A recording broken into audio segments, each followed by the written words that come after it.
உயிர்தனை வேடு சேர்க்கும் சைவ சித்தாந்தம். அனைவருக்கும் அன்பு வணக்கம்.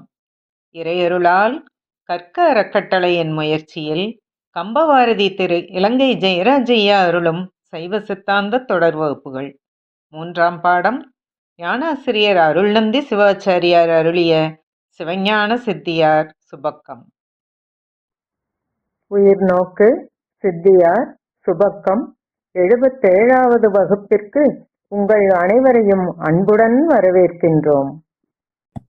எல்லாம் வல்ல இறைவனுடைய திருவடிகளை என்னுடைய மனமொழிமைகளால் போற்றி பணிகின்றேன்.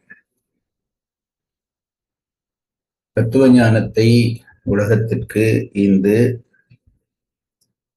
அறிவு சார்ந்து இறையடியை அனுபவிக்க விரும்புகிறவர்களுக்காக சைவ சித்தாந்தம் என்கின்ற பெரும் உண்மையை உலகத்திற்கு எடுத்துரைத்த தட்சிணாமூர்த்தி சுவாமிகள் திருவடிகளை மனதிருத்தி போற்றுகின்றேன். அவரால் உபதேசிக்கப்பட்ட சித்தாந்த தத்துவத்தை உலகத்தார் உணரும்படி ஆக்கி தந்த அகச்சந்தனாச்சாரியார்கள், புறச்சந்தனாச்சாரியார்கள் திருவடிகளை போற்றி மகிழ்கின்றேன். இந்த நூல்களில் ஆர்வத்தை ஏற்படுத்தி அறிவையும் தந்துதவிய ஆசிரியர் பிரான்கள் திருவடிகளை மனதிருத்தி வணங்குகிறேன். சைவ சித்தாந்த அறிவை நாம் எல்லோரும் வருவதற்கு வழி செய்து உயிர்நோக்கு என்கின்ற இந்த அமைப்பை நடத்தி வருகிற இளையோருக்கு என் வணக்கமும் வாழ்த்தும் உரித்தாகட்டும். சைவ சித்தாந்த கல்வியை கற்க வேண்டும் என்ற முயற்சியில் முதலாவதாக நாங்கள் உண்மை விளக்கம் என்கின்ற நூலினை கற்க முடிந்தது. அந்த நூலை மனவாசகம் கடந்த தேவர் என்கின்ற ஞானியர் ஆக்கி தந்திருக்கிறார். சித்தாந்த சித்தாந்த நூல்கள் 14க்குள் ஒன்றாக அடங்காவிட்டாலும் சித்தாந்தத்தை அறிமுகம் செய்து வைக்கிற ஒரு நல்ல நூலாக இந்த உண்மை விளக்கம் என்கின்ற நூல் அமைந்திருப்பதை நாம் அறிந்திருக்கிறோம். அந்த நூலை நாம் கற்பதற்கு நம்முடைய மறைந்த ஆனந்தராஜன் ஐயா அவர்கள் நமக்கு பெரும் துணை செய்தார்கள். அவர்கள் திருவடிகளையும் நாம் போற்றி மகிழ வேண்டும். அதைத் தொடர்ந்து உமாபதி சிவாச்சாரியாரால் இயற்றப்பட்ட சித்தாந்த அட்டகம் என்று சொல்லப்படுகிற 8 நூல்களிலே ஒன்றாகிய திருவருட்பயனை நாம் கற்க முடிந்தது. குறள் வடிவிலே அமைந்த அந்த நூல் 101 குறள்களை கொண்டு அமைந்திருக்கிறது. நற்குஞ்சரக்கன்று நன்னிற்கலைஞானம் கற்கும் சரக்கு அன்று கான் என்பதான குறளோடு தொடங்கி 100 குறள்களிலே சித்தாந்தத்தை அவர் விளக்கம் செய்திருக்கிறார். அந்த நூலுக்கு உரை செய்து நமக்கு வழிகாட்டிய பெரியவர் சைவ பெரியார், யாழ்ப்பாணத்தைச் சேர்ந்த சைவ பெரியார் சிவபாத சுந்தரனார் அவர்கள். அவர்கள் திருவடிகளையும் மனதிருத்தி நாம் போற்றுவோமாக. அதைத் தொடர்ந்து நேரடியாக நாங்கள் சிவஞான சித்தியார் நூலுக்குள்ளே நுழைந்திருக்கிறோம். சித்தாந்த நூல்களிலே மிக முக்கியமான நூலாக கருதப்படுவது இந்த நூல். சிவஞான போதத்துக்கு அடுத்தபடியாக போற்றப்படுகிற நூலாக இந்த நூல் அமைந்திருக்கிறது. இந்த நூலுக்கு நமக்கு உரை செய்து வழிகாட்டுகிறவர் யாழ்ப்பாணத்தைச் சேர்ந்த மறைந்த முன்னாள் நீதியரசர் திருவிளங்க தேசிகர் அவர்கள். அவர்கள் திருவடிகளையும் நாம் போற்றி இந்த நூலுக்குள்ளே நாம் நுழைய வேண்டும்.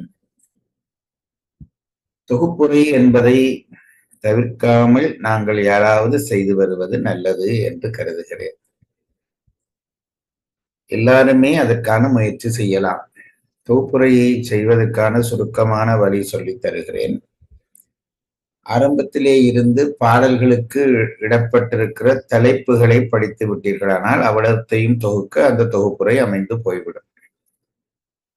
ஆகவே அந்த வகையிலே தொகுப்புரையை யாராவது ஒருவர் முன்வந்து செய்யுங்கள். காரணம் என்னவென்றால், விட்டு விட்டு படிக்கிறோம், நாங்கள் தொடர்ந்து படிப்பதில்லை. ஆகவே எங்கே நிற்கிறோம் என்கின்ற அந்த எண்ணம் பல பேருக்கு மறைந்து போய் புதிதாக படிக்கிற விஷயம் குழப்பமாக அமைந்துவிடும். ஆகவே ஒரு தரம் தொகுப்புரையை செய்து நாங்கள் எங்கிருந்து எதுவரை வந்திருக்கிறோம் என்பதை அறிந்து கொண்டோமானால் அதற்கு பிறகு நாம் தொடர்ந்து படிப்பதற்கு அது சுலபமான வழிகாட்டுதலாக இருக்கும். இன்றைக்கு ஸ்ரீராம் அவர்கள் நான் சொன்னது போல அந்த பாடல் தலைப்புகளை மட்டும் வாசித்துக் கொண்டு போங்கள். முதல்ல இருந்து அளவையியல் வருகிற பொழுது தேவையில்லை. முதலிலே இருக்கக்கூடிய பாயிரவியலிலே தொடங்கி பிறகு வரக்கூடிய அந்த பகுதிகள் எல்லாவற்றுக்குமான அந்த பாடல் தலைப்புகளை வாசியுங்கள். அவர் வாசிக்க நாம் கேட்டு அந்த எண்ணக்கருத்தை நிறுத்துவோம். அதனோடு இப்படித்தான் தொகுப்புரை அமைப்பது என்பதையும் நீங்கள் தெரிந்து கொள்ளலாம் என்றபடியால் அந்த அமைப்பிலே நாங்கள் நிற்கிற இடத்துக்கு வந்துவிட்டு புதிய பாடலுக்குள்ளே நுழையலாம் என்று கருதுகிறேன். ஸ்ரீராம் அவர்கள் வாசிக்க தொடங்குங்கள். சிவஞான சித்தியார் சுபக்கம். விநாயக வணக்கம். ஒரு கோட்டன் இருசெவியன் மும்மதத்தன் நால்வாய் ஐங்கரத்தன் ஆறு தருகோட்டம் பிறையுதழி தாழ்சடையான் தரும் ஒரு வாரணத்தின் தாள்கள் உருகோட்டு அன்பொடும் வணங்கி ஓவாதே இரவு பகல் உணர்வோர் சிந்தை திருகோட்டும் அயன் திருமால் செல்வமும் ஒன்றோ என்ன செய்யும் தேவே. முதல் பாடல் விநாயக வணக்கம். இரண்டாவது பாடல் பரசிவ வணக்கம். மூன்றாவது பாடல் நூலின் வழி. பரசிவ வணக்கத்திலே உங்களுக்கு ஞாபகம் இருக்கும் என்று நினைக்கிறேன். தத்துவங்கள் சமயங்களை எப்படி பிரித்து கொண்டு அகச்சமயம் புறச்சமயம் அகப்புறச்சமயம் புறப்புறச்சமயம் என்று பிரித்த அந்த வகைகளை சொல்லி பிறகு அந்த சமயங்களுக்குள்ளே அடங்குகிற சமயங்கள் இன்னென்னதான் என்று சொல்லி அதற்கு பிறகு அந்த சமயங்கள் கொள்கிற கொள்கை என்ன என்பதை சொல்லி ஒரு விரிவான விளக்கத்தை தந்திருக்கிறார் பரசிவ வணக்கத்திலே. பரசிவன் என்பவன் எல்லாவற்றுக்கும் மேலாக இருக்கக்கூடிய சிவம் என்று கருதப்படுகிறவன். அது நம்முடைய சிவபெருமான் தான் என்று நீங்கள் நினைத்து கொள்ளக்கூடாது. நாங்கள் இப்பொழுது வழிபடுகிற தலையிலே புரை சூடி புலி ஆடை அணிந்து இருக்கிற சிவபெருமான் அல்ல. பரசிவன் என்பது நம் சிந்தைக்கு எட்டாமல் இருக்கக்கூடிய இறைவனுடைய நிலை. ஆகவே நம்முடைய வாக்கு மனம் எதுவும் செல்ல முடியாத நிலையிலே இருக்கிற சிவனையே பரசிவன் என்கிறோம். சைவ சித்தாந்திகள் என்ன சொல்லுகிறார்கள் என்றால் அந்த பரசிவன் தான் பல சமயத்தாராலும் வேறு வேறு விதமாக விளங்கப்பட்டு வேறு வேறு விதமான கொள்கைகளோடு அணுகப்படுகிறது என்று சொல்கிறார்கள். ஆகவேதான் அந்த பரசிவ வணக்கத்தை சொல்லி அதை சொல்லுகிற பொழுதே மாற்று மதத்தவர்களையும் மாற்று மத கொள்கைகளையும் விளங்கப்படுத்தி இருக்கிறார். அந்த பாடலை நீங்கள் மீண்டும் ஒரு தினம் நேரம் கிடைத்தால் பார்க்கலாம். இனி இரண்டாவது பாடலுக்கான தலைப்பு படியுங்கள். மூன்றாவது பாடல் நூலின் வழி. நூலின் வழி என்பது மெய்கண்ட தேவர் இயற்றிய சிவஞான போதத்தை முதல் நூலாக கொண்டுதான் இந்த நூல் செய்யப்படுகிறது என்பதை வெளிப்படையாக சொல்லுகிறார். இதெல்லாம் கொப்பி அடைத்தல் அல்ல. இப்பொழுது ஒருவர் செய்த கருத்தை மற்றவர் சொன்னால் உடனே இந்த கருத்துக்கு இவர்தான் சொந்தக்காரர் என்று சண்டை பிடிக்கிறார்கள். ஒரு கருத்துக்கும் ஒருவரும் சொந்தக்காரர்கள் அல்ல. எல்லா கருத்துக்களும் ஏற்கனவே உலகிலே இறைவனாலே படைக்கப்பட்டு கிடக்கிறது. வெளிப்படுத்தியவர் என்று சொல்லலாமே தவிர ஒருவரும் ஒரு கருத்தையும் உண்டாக்கியவர் என்று சொல்வதற்கு இடமில்லை. அதனாலே நம்முடைய தமிழ் மரபிலே ஒருவர் செய்த நூலை பின்பற்றி மற்றவர்களும் நூல் செய்யலாம் என்று வகுத்திருக்கிறார்கள். முதல் நூல் வழி நூல் என்று அந்த நூல்கள் பிரிகிறது. ஆகவே நான் செய்த நூல் இந்த சிவஞான சித்தியார் என்கின்ற நூல் எதன் வழி வந்த நூல் என்றால் மெய்கண்ட தேவரால் இயற்றப்பட்ட சிவஞான போதத்தை முதல் நூலாக கொண்டு செய்யப்படுகிற நூல் என்கிறார். எவ்வளவு பெரிய பெருந்தன்மை என்பதை நீங்கள் நினைத்துக் கொள்ள வேண்டும். சிவஞான போதத்தை செய்த மெய்கண்ட தேவருடைய தந்தையினுடைய குரு அருணந்திசாச்சாரியார். நான் முன்னும் சொல்லி இருக்கிறேன். சிவஞான போதத்தை செய்த மெய்கண்ட தேவருடைய தந்தையினுடைய குரு அருணந்திசாச்சாரியார். அப்போ எவ்வளவு வயதிலே மூத்தவராக இருந்திருப்பார் என்று நினைத்து பாருங்கள். அந்த பெருமகனார் நான் இன்னாருடைய நூலை பின்பற்றித்தான் இந்த நூலை செய்கிறேன் என்று எழுதுகிறார் என்றால் இந்த கல்வி ஆணவம் சிறிது கூட இல்லாமல் அவர்கள் இருந்திருக்கிறார்கள் என்பதற்கு இது சான்று.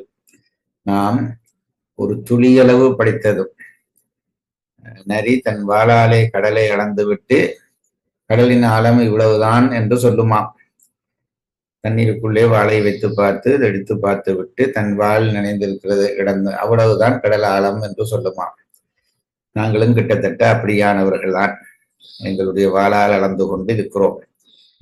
முழுமையும் உணர்ந்த அந்த பெருமகனார் இந்த நூலை நான் என்னுடைய மாணவனுடைய மகனிடம் கற்று முதல் நூலாக கொண்டு செய்கிறேன் என்று சொல்கிறார் என்றால் கல்வி ஆணவம் சிறிதளவும் இல்லாமல் அவர்கள் இருந்திருக்கிறார்கள் என்பதற்கு இந்த வழிநூல் முறைமையை சொன்னதே சான்றாகும் என்பதை நாம் புரிந்து கொள்ள வேண்டும். 4ஆம் பாடல் நுதலிய பொருளும் கேட்போரும் பயனும். இந்த நூல் என்ன பொருளை சொல்லப் போகிறது, இதை யார் கேட்கலாம், கேட்டதனால் வரக்கூடிய பயன் என்ன என்று பிரித்து எடுத்து சொல்லுகிறார். 3 வகையானவர்கள் இருக்கிறார்கள். பிறக்கும் பொழுதே ஆன்ம பசியோடு ஞானத்தேடலோடு பிறக்கிறவர்கள். அவர்களுக்கு நூல் தேவையில்லை. இறைவனே அவர்களை பக்குவப்படுத்தி தம்மோடு சேர்த்துக் கொள்வான். சாமுசித்தர் என்று சொல்லுகிறவர். இன்னொரு பகுதியினர் இருக்கிறார்கள், உலகியலிலேயே மூழ்கி உலக இன்பமே மெய்யென்று கருதுகிறவர்கள். அவர்களுக்கு என்னதான் படிப்பித்தாலும் அந்த விஷயம் ஏற வாய்ப்பில்லை. எனக்கு பெரிய ஆச்சரியமாக இருக்கிற விஷயம், சித்தாந்தம் படிக்க இவ்வளவு பேர் முன்வந்து படிக்கிறீர்கள் என்கிற பொழுது அதுவே சந்தோஷமாக இருக்கிறது. உண்மையிலே உலகியல் வயப்பட்டவர்களுக்கு இந்த சித்தாந்த வகுப்பிலே ஆர்வம் வர வாய்ப்பில்லை. அந்த வகையிலே உங்கள் எல்லாரையும் கடவுள் உயர்வாக படைத்திருக்கிறான் என்று நீங்கள் மகிழ்ச்சி அடையலாம். ஆகவே அந்த அந்த அந்த வகைப்பட்டவர்களுக்கு நூல் உதவப் போவதில்லை. உயர்ந்தவர்களுக்கும் தேவையில்லை, தாழ்ந்தவர்களுக்கும் தேவையில்லை. இடைப்பட்டு நிற்கிறவர்களுக்குத்தான், அந்த அந்த ஆத்ம பசி வந்தவர்களுக்குத்தான் இந்த நூல் துணை செய்யும் என்று சொல்கிறார். இந்த 3 வகையானவர்களுக்கும் 3 பெயர்கள் சொல்லுகிறார். ஒருவர் சாமுசித்தர், மற்ற வைநயினர். சொல்லுங்க. அன்பு மாத்திரையால் பிராகிருதர் என்று 3 பேர். இந்த பெயர்கள் ஞாபகம் வைத்துக் கொண்டால் சரி, நல்லது. ஞாபகம் வைத்துக் கொள்ளாவிட்டாலும் இந்த 3 விஷயத்தையும் நினைத்துக் கொண்டால் சரி. பிறக்கும் பொழுதே ஞானத்தோடு பிறந்தவர்கள், ஞானம் என்பது சிறிதும் இல்லாதவர்கள், ஞான தூண்டுதல் ஏற்பட்டவர்கள்.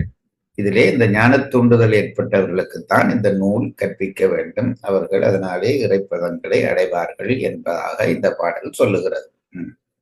பாடல் 5 மற்றும் 6 அவையடக்கம். அவையடக்கம் என்பது எப்பொழுதும் தமிழ் மரபிலே நூல் செய்கிறவர்கள் அவையிலே இருக்கிறவர்களுக்கு அடக்கம் தங்களுடைய அறிவீனத்தை சொல்லி அடக்கம் காட்டுவார்கள். ஏனென்றால் அது ஒரு உயர்ந்த மரபு. நாம் சொல்லுகிற நூலை அல்லது நாம் இந்த வகுப்பை படிக்கிறோம், நீங்கள் எல்லாரும் படிக்கிறீர்கள். எவ்வளவோ சைவ சித்தாந்தம் நன்றாக படித்த பெரியவர்கள் பல பேர் என்றும் இருக்கிறார்கள். அவர்களிலே ஒருவர் இந்த வகுப்பை கேட்டால் இந்த ஆள் என்ன படிப்பிக்கிறார் என்று சொல்லி எங்களை உங்களை இல்லை என்னை இழிவு செய்ய வாய்ப்பு இருக்கிறது. ஆகவே அத்தகைய பெரியவர்களுக்கு நான் அறிவீனன் என்று சொல்லி அடக்கம் சொல்லிவிட்டு நூலகம் செய்கிற அமைப்பு என்பது தமிழர்களுடைய ஒரு பண்பாட்டு அமைப்பு. அந்த வகையிலே இவர் 2 பாடல்களை அவையடக்கமாக சொல்லுகிறார். ஒரு பாடலிலே இந்த இறைவனை விளங்குவது என்பது சாத்தியமில்லை என்பதற்கு உதாரணம் காட்டி சொல்லுகிறார். அதற்கு பிறகு இறையருள் வாய்த்தால் இதை விளங்கிக் கொள்ளலாம் என்பதாக சொல்லி 2 அவையடக்க பாடல்களை பாடியிருக்கிறார். முதற் சூத்திரம். பாடல் 21. பாடல் தலைப்பு பதி உண்மையும் பதி இலக்கணமும் தொகுத்து கூறல். இளவையிலே அளவை இலக்கணம் சொல்லி இருக்கிறார். அதை இப்பொழுது நாங்கள் வேண்டாம். அதாவது சூக்கும வடிவாக இருக்கக்கூடிய பதிவது பாசம் என்கின்ற முப்பொருளையும் விளங்குவதற்கு அளவை இலக்கணம் அவசியமாக இருக்கிறது. அதிலே காட்சி பிரமாணம், அனுமான பிரமாணம், ஆகம பிரமாணம் என்ற 3 பிரமாணங்களை ஏற்றுக்கொண்டு சித்தாந்திகள் அந்த பிரமாணங்களின் அடிப்படையிலே தான் தம்முடைய கருத்துக்களை நிலைநிறுத்துகிறார்கள் என்பதாக அமைகிற அந்த பிரமாண வகைகளை பற்றி படித்துக் கொண்டிருக்கிறோம். மேலோட்டமாக படித்து இன்னும் முடிக்கவில்லை, இன்னும் படிக்க வேண்டி இருக்கிறது. இனி நேராக நாங்கள் நூலுக்குள்ளே இறங்குகிறோம். முதல் சூத்திரத்தை படிக்கப் போகிறோம். முதல் சூத்திரம் என்ன சொல்ல போகிறது என்றால், பதி உண்மை, பதி இலக்கணம் இரண்டையும் தொகுத்து சொல்ல போகிறது. பாடல் 22 உலகம் தோற்ற நாசங்களை உடையது. இவ்வளவுதான். இந்த தொகுப்புரை செய்வது ஏதோ பெரிய கஷ்டமான வேலை என்று நினைக்காதீர்கள். இந்த தலைப்புகளை நீங்கள் அப்படியே பார்த்து கொண்டு போகலாம், அல்லது கீழ்நிக்கு வருகிற பொழிப்பை பார்த்து கொண்டு போனாலே தொகுப்புரை வந்துவிடும். உலகம் என்பது தோற்ற நாசங்களை உடையது, தோன்றுகிறது, பிறகு அழிகிறது. இதை முதல் பாடல் சொல்லுகிறது. பாடல் 23 தோற்ற நாசங்களை தரும் கருத்தா ஒருவன் வேண்டப்படும். உலகம் என்பது சடப்பொருள். அது தானாக ஒன்றை செய்ய வாய்ப்பில்லை. அது ஒரு உயிர் பொருளோ அறிவு பொருளோ இல்லை, அறிவியல் பொருள். ஆகவே ஆனால் அது தோன்றுகிறது, அழிகிறது. ஆகவே அதுவாக அதை செய்திருக்க வாய்ப்பில்லை. அதை செய்ய இன்னொரு கர்த்தா வேண்டும் என்று தர்க்கத்தை தொடங்குகிறார். பாடல் 24 அதுவே, தோற்ற நாசங்களை தரும் கருத்தா ஒருவன் வேண்டப்படும். பாடல் 25 இல் பொருள் தோன்றாது உள்பொருள் தோன்றும். இது சத்காரியவாதம் என்று சொல்லப்படுகிற ஒரு உண்மை. இது எல்லாராலும் ஒத்துக்கொள்ளப்படுகிற உண்மை, பல தத்துவக்காரர்களாலும் ஒத்துக்கொள்ளப்படுகிற உண்மை. இல்பொருள் என்பது தோன்ற வாய்ப்பில்லை. இல்ல, ஒன்றுமே இல்லை, அந்த பொருளே இல்லை என்றால் அது தோன்ற வாய்ப்பில்லை. உள்பொருள் என்றால் அது தோன்றும். இல்பொருள் தோன்றாது உள்பொருள் தோன்றும் என்கின்ற அந்த சத்காரியவாதத்தை இந்த பாடல் விளங்கப்படுத்துகிறது. பாடல் 26 உள்ள காரியம் உள்ள காரணத்தின் நின்று ஒரு கருத்தாவினாலே தோன்றும். ஒரு நுட்பம் பண்ணி சொல்லுகிறார். ஒரு காரியம் தோன்றுகிறது, அந்த காரியம் தோன்ற ஒரு காரணம் வேண்டும். அப்போ ஒரு காரணத்திலிருந்து ஒரு காரியம் தோன்றுகிறது. ஆனால் அவை ரெண்டும் சடமாக இருக்கிறபடியால் ஒரு காரணத்திலே இருந்து காரியத்தை தோற்றுவிப்பதற்கு ஒரு அறிவுள்ள கர்த்தா வேண்டும் என்பதை விளங்கப்படுத்துகிறது. பாடல் 27 ஒரு கருத்தா இன்றி காரியப்பொருள் தோன்றாது. காரியப்பொருள் காரணப்பொருள் போல உள்பொருளே அன்றி இல்பொருள் அன்று. படிங்க.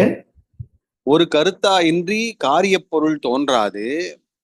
காரியப்பொருள் காரணப்பொருள் போல உள்பொருளே அன்றி இல்பொருள் அன்று. காரணத்திலே இருந்து காரியம் வர வேண்டும். எலுமிச்சம் பழத்திலே இருந்து எலுமிச்சம் ஜூஸ் செய்கிறோம். ஆனால் அந்த ஜூஸ் தானாக உருவாகாது. அப்படி உருவாக வேண்டுமானால் அதை செய்ய ஒருவர் வேண்டும். அதுதான் காரண பொருளிலே இருந்து காரிய பொருள் தோன்றுகிறது.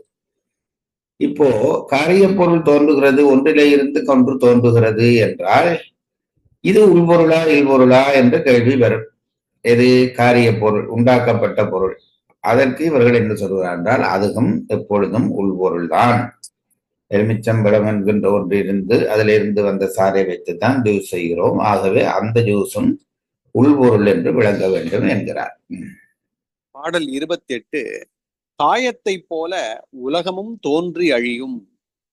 உடம்பு தோன்றி அழிவது போல உலகமும் தோன்றி அழியும். ஏனென்றால் உலகத்தினுடைய ஒரு கூறாக கருதப்படுவதுதான் உடம்பு. அந்த உடம்பு தோன்றி அழிவதை கண்ணாலே நாம் காண்கிறோம். ஆகவே ஒரு பொருளினுடைய ஒரு கூறு தோன்றி அழிகிறது என்றால் அதனுடைய முழுமையும் கூட தோன்றி அழியும் என்பதை சொல்கிறார். பாடல் 29 ஒரு காலத்திலே தோன்றும் உலகம் பின்னொரு காலத்திலே முழுவதும் அழியும். இதுதான் இவர்களுடைய அபிப்பிராயம். ஏனென்றால் கேள்வி எழும், உடம்பு தோன்றி அழிவதை கண்ணாலே காண்கிறோம், அதை வைத்துக் கொண்டு உலகம் தோன்றி அழியும் என்று எப்படி சொல்லலாம் என்றால், அதன் உலகத்தினுடைய ஒரு கூறாகிய உடம்பு அழிவதாலே தோன்றி அழிவது போல உலகமும் தோன்றி அழியும். ஒரு காலத்திலே தோற்றப்பட்டதாகிய உலகம் கண்முன்னே விரிந்து கிடக்கிறது. அந்த பொருள் எல்லாம் ஒரு காலத்திலே அழிவது என்பது நிச்சயம் என்பதை சொல்கிறார். பாடல் 30 தோற்ற நாசங்களுக்கு காலம் துணை காரணம், நிமித்த காரணம் வேறு வேண்டப்படும். உலகம் தோன்றுவதற்கு 3 காரணங்கள் இருக்க வேண்டும். ஒன்று தோன்று முதற் காரணம், துணை காரணம், நிமித்த காரணம் என்று 3 பொருள். உலகத்துக்கு முதற் காரணம் மாயை, துணை காரணம் காலம், காலத்தின் வழி சக்தி. பிறகு இவற்றை கொண்டு செய்கிறவன் யார் என்றால் அவன்தான் முதல்வன். ஆகவே முதல்வன் தான் நிமித்த காரணனாக இருப்பான். இங்கே துணை காரணம் என்று காலப்படுகிறது, பின்னாலே சக்தி என்று அது விரிவாக்கப்படும். மாயை தான் முதல் காரணம். ஒரு பானையை செய்வதற்கு மண் முதல் காரணம், திரிகை துணை காரணம், அதை செய்விக்கிற குயவன் என்பவன் நிமித்த காரணன் என்று சொல்லப்படுவார்கள். முதல் காரணம் என்பது தோற்றப்பட்ட பொருளோடு எப்பொழுதும் இருப்பது. பானை செய்தால் மண் அதுக்குள்ளே எப்பொழுதும் இருக்கும். அது துணை காரணம் என்பது அந்த மண் பானையாக வரும் வரையும் சப்போர்ட் பண்ணுகிற விஷயம், அதுதான் திரிகை. பிறகு அந்த மண்ணையும் திரிகையும் வைத்து பானையை செய்கிறவன் நிமித்த காரணன். இதை வைத்துக் கொண்டுதான் உலகத்தை விளங்குகிறார்கள். உலகத்திற்கு முதல் காரணம் மாயை, அதை வைத்துத்தான் இந்த உலகம் ஆக்கப்படுகிறது. அதற்கு துணை காரணம் திரிகை போல அதை எதை வைத்து இறைவன் சாதிப்பான் என்றால் காலத்தை வைத்து இறைவன் சாதிப்பான். பிறகு இதை வைத்து இரண்டையும் சேர்த்து செயல்படுத்துகிறவன் இறைவன், அதனாலே அவன் நிமித்த காரணன் என்பதை சொல்கிறார். பாடல் 31 அணுக்கள் உலகிற்கு முதற் காரணம் ஆகா. இனி என்ன செய்கிறார்கள்? இந்த கருத்தை மறுக்கிறார்கள் மற்றைய மதக்காரர்கள். அப்படி மறுக்கிறவர்களுக்கான பதில் சொல்லிக் கொண்டு போகிறார். சில பேர் சொல்லுகிறார்கள் மாயை என்று ஒன்றும் இல்லை, அணுக்கள் தான் இந்த உலகத்தினுடைய முதல் காரணம் என்று அதற்கான மறுப்பை சொல்லுகிறார். பாடல் 32 மாயை உலகிற்கு முதற் காரணம். மாயைதான் உலகத்திற்கு முதல் காரணம் என்பதை விளக்கம் செய்கிற பாடல். பாடல் 33 அணுக்கள் காரிய பொருள் ஆதலால் முதற் காரணம் ஆகா. காரணப் பொருள்தான் ஒன்று, காரணத்திலே இருந்துதான் காரியம் தோன்ற வேண்டும். அணுவே ஒரு காரிய பொருள்தான், ஆகவே அதிலே இருந்து உலகம் தோன்ற வாய்ப்பில்லை என்கிறார். பாடல் 34 மாயை முதற் காரணம் என்பதற்கு பிரமாணம். மாயைதான் முதல் காரணம் என்பது சைவ சித்தாந்திகளுடைய கொள்கை. அதற்கான பிரமாணத்தை இந்த பாடல் சொல்லி போகிறது. பாடல் 35 முதற் காரணமாகிய மாயையிலிருந்து காரியமாகிய பிரபஞ்சம் சர்க்காரிய முறைப்படி தோன்றி ஒடுங்கும். முதல் காரணமாகிய மாயையிலே இருந்து வசிங்கள். முதற் காரணமாகிய மாயையிலிருந்து காரியமாகிய பிரபஞ்சம் சர்க்காரிய முறைப்படி தோன்றி ஒடுங்கும். காரணம் மாயை, அதிலே இருந்து காரியமாகிய பிரபஞ்சம் தோன்றுகிறது. எப்படி தோன்றுகிறது என்றால் சர்க்காரிய முறைப்படி, உள்ளதிலே இருந்து உள்ளது தோன்றும் என்கின்ற முறைப்படி அது தோன்றுகிறது என்கிறார். பாடல் 36 பிரபஞ்சம் நித்த பொருள்.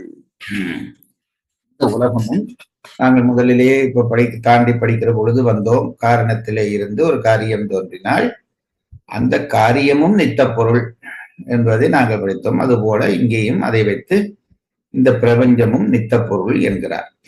பாடல் 37 பிரபஞ்சத்தின் தோற்ற ஒடுக்கங்கள் கருத்தாவினால் ஆகும்.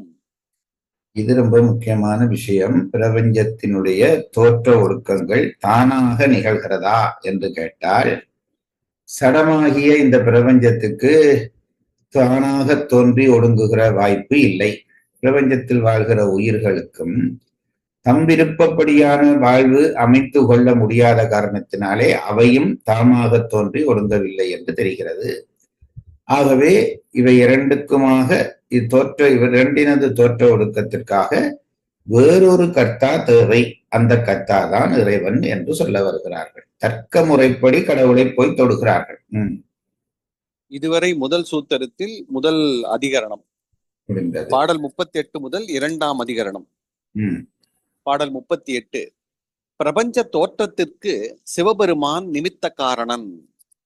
சிவபெருமான் நிமித்த இதை ஏற்கனவே படித்திருக்கிறோம். சிவபெருமானுக்கு வேலை மாயையை முதற் பொருளாக கொண்டு சக்தியை துணை காரியமாக கொண்டு அவன் பிரபஞ்சத்தை தோற்றுவிக்கிறான். அவன் நிமித்த காரணனாக இருந்து உலகத்தை தோற்றுவிக்கிறான். பாடல் 39 சிவபெருமான் பிரபஞ்சத்தை தோற்றுவிக்கும் முறைமை.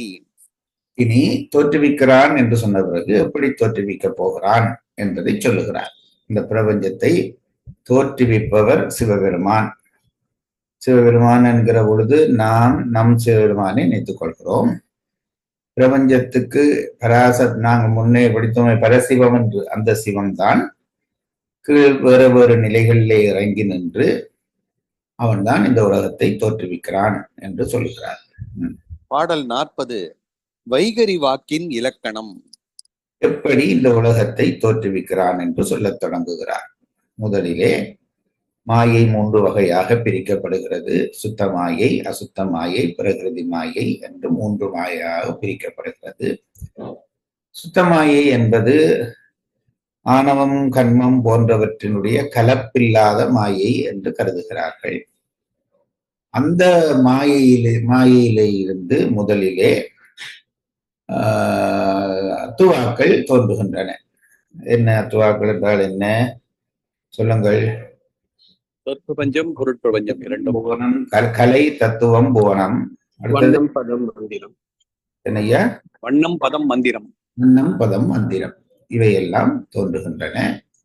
இதிலே வண்ணம், பதம், மந்திரம் என்கின்ற அந்த அமைப்பிலே அச்சரம் தோன்றி சொல் தோன்றி பிறகு மந்திரங்கள் தோன்றுகின்றன. அதுபோல தத்துவமும் கலையும் மற்றது என்ன கலை, புவனம் தோன்றுகின்றன. இந்த தோற்ற முறைமை பற்றித்தான் இப்பொழுது சொல்ல போகிறார். அதிலே முதலாவதாக இப்ப படித்த தலைப்பு என்ன? வைகரி வாக்கின் இலக்கணம். வாக்கு பிறக்கிறது. சுத்தமாயிலே தான் வாக்கு என்கின்ற விஷயம் பிறக்கிறது. அது 4 வகையாக பிரிக்கப்படுகிறது.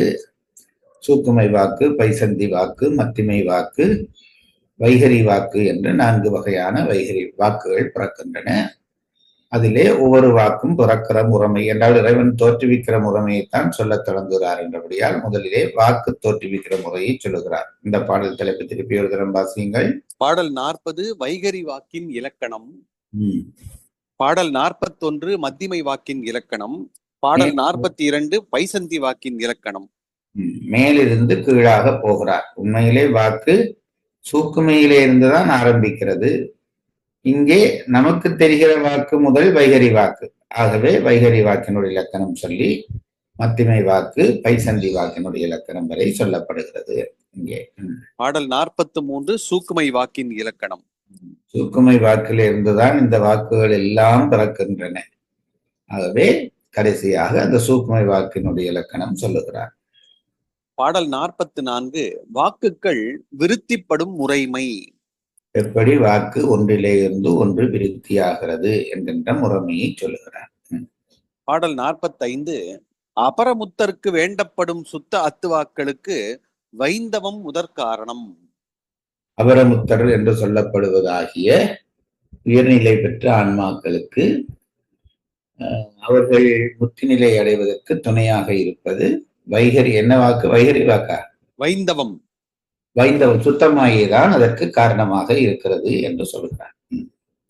பாடல் 46 வாக்குகளால் உயிர்களுக்கு அறிவு உண்டாகும். வாக்குத்தான் நமக்கு அறிவாக மாறுகிறது. வாக்கு என்ற ஒன்று சூக்குமையிலே இருந்து விருத்தியாகி வைகரி வரையும் வருகிற பொழுது அறிவு தலைப்படுகிறது. பிறகு உலகத்தினுடைய இன்ப துன்பங்களால் அடிபட்டு ஆன்மா பழுக்கிற பொழுது அந்த வாக்குகள் பழையபடி ஒடுங்கி போய் சூக்குமையிலே ஒடுங்கி அந்த சூக்குமை வாக்கு சிவத்திலே ஒடுங்கும். இதைத்தான் இந்த வாக்கு அறிவாக வெளிப்படுகிற பொழுது பெரிய விஷயம் அல்ல, ஒடுங்குகிற பொழுதுதான் அது பெரிய விஷயமாக ஆகிறது. பாடல் 47 சுத்த அசுத்த பிரபஞ்சத்தின் இயல்பு. சுத்த அசுத்த பிரபஞ்சங்களுடைய இயல்பை பற்றி சொல்லுகிறார். பாடல் 48 அசுத்தமாயேன் நின்றும் பிரபஞ்சம் தோன்றாது என்னும் மதமும் மறுப்பும். அசுத்தமாயிலே இருந்து எங்களுடைய அமைப்பின்படி சுத்தமாயிலே குறிப்பிட்ட சில தத்துவங்கள் தோன்றுகின்றன, இறை சார்ந்த தத்துவங்கள் அவை.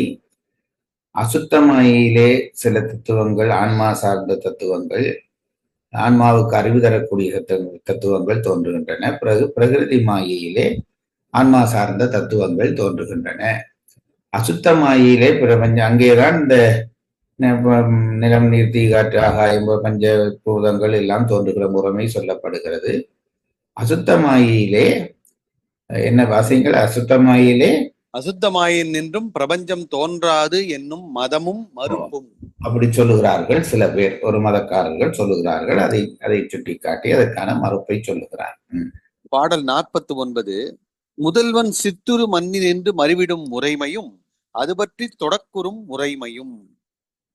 முதல்வன் தொடக்குறும் முறைமை. சித்துரு சித்துரு சித்து என்ன சித்து முதல்வன் சித்துரு மண்ணி நின்று மறிவிடும் முறைமையும் அது பற்றி தொடக்குறும் முறைமையும். சித்துரு மண்ணி நின்று, திருப்பி தொடர்படிகள், மண்ணி நின்று மறுவிடும் முறைமையும். முதல் பாட்டு 21வது பாட்டுல வந்த பாட்டுடைய ஒரு பகுதிங்க ஆரம்பித்து சொல்றார். சரி, முறைமையும் அதனாலே இறைவன் தொடக்குறுகிற முறைமை, எப்படி உலகத்தோடு தொடக்குறுகிறான் என்கின்ற முறைமையும் சொல்லப்படுகிறது. பாடல் 50 அதுவும் இதே தலைப்பு. முதல்வன் சித்துரு மண்ணி நின்று முறைமையும் அது பற்றி தொடக்குறும் முறைமையும். பாடல் 51 அதுவே. இத்துடன் 2ஆம் அதிகரணம் முடிவடைஞ்சதுங்கய்யா 51ஓட. 52 ஒடுங்கிய பிரபஞ்சத்தை சங்கார கடவுளே தோற்றுவிப்பன். அடுத்த சப்ஜெக்டுக்கு வருகிறார்கள். இந்த உலகம் தோன்றி ஒடுங்கும் என்று படித்து விட்டோம். சரி, தோன்றி ஒடுங்கினால் அவ்வளத்தோடு விஷயம் முடிந்து விட்டதா என்றால் இல்லை. தோன்றிய உலகம் ஒடுங்கும், பிறகு ஒடுங்கிய உலகம் தோன்றும். அப்படியானால் இந்த ஒடுக்கப்பட்ட பிறகு யார் அந்த உலகத்தை தோற்றுவிப்பது? ஒடுக்கப்படுகிறது என்கிற பொழுது எல்லாருமே ஒடுக்கப்பட வேண்டும். பிரம்மா விட்டுணு முதல் எல்லாரும் ஒடுக்கப்பட வேண்டும். அப்படி ஒடுக்கிறவர் யார் என்றால் இந்த சங்கார கடவுள் தான் ஒடுக்குகிறார். சங்காரம் செய்கிறவர் தான் எல்லாவற்றையும் ஒடுக்குகிறார். ஆகவே ஒடுக்கத்தின் பிறகு யார் மிச்சமாக இருப்பார் என்றால் சங்கார கடவுள் தான் மிச்சமாக இருப்பார். ஒடுக்குகிறவர் தான் மிச்சமாக இருப்பார். ஆகவே அவர்தான் திருப்பி உலகத்தை தோற்றுவிக்க, மிந்தி இருக்கிறவர் அவர்தான். ஆகவே அவர்தான் இந்த உலகத்தை தோற்ற வேண்டும். ஆகவே சங்கார கடவுள் தான் உலகத்தை தோற்றுவிக்கிறான் என்கின்ற கருத்தை சொல்கிறது இந்த பாடல். ஐயா, அந்த 2ஆம் அதிகாரம் முடியல, தப்பா சொல்லிட்டேன். அதோடைய 2வது பகுதி தொடருது. பாடல் 53 முத்தொழில் செய்தல் பற்றி முதல்வன் விகாரி ஆகான். படைத்தல் காத்தல் அழித்தல் செய்கிறான். ஆகவே இறைவன் விகாரம் உறுகிறானா என்றால் இல்லை என்பதை நிறுவுகிறதாக இந்த பாடல் செய்தி சொல்லுகிறது. பாடல் 54 முத்தொழிலும் செய்யும் உரிமை சங்காரக்காரனுக்கே உடையது. சங்காரக்காரனே என்றால் அவன் தான் ஒடுக்குகிறான். ஒடுக்குறவன் தான் பழையபடி தொடக்க வேண்டும், தொடக்கிறவன் தான் காக்க வேண்டும் என்ற அளவிலே 3 தொழிலையும் சங்கார கடவுள் தான் செய்கிறான். பாடல் 55 அதுவே. பாடல் 56 முத்தொழிலும் செய்தற்கு காரணம். ஏன் இந்த முத்தொழிலை செய்விக்கிறார் இறைவன் என்கின்ற கேள்வி. படைத்தல் காத்தல் அழித்தல், அவருக்கு வேலை இல்லையா? அதுக்கு ஒரு காரணம் இருக்க வேண்டுமே, அந்த காரணம் என்ன என்று சொல்லுகிறார். பாடல் 57 ஐந்தொழிலும் அருட்செயல்.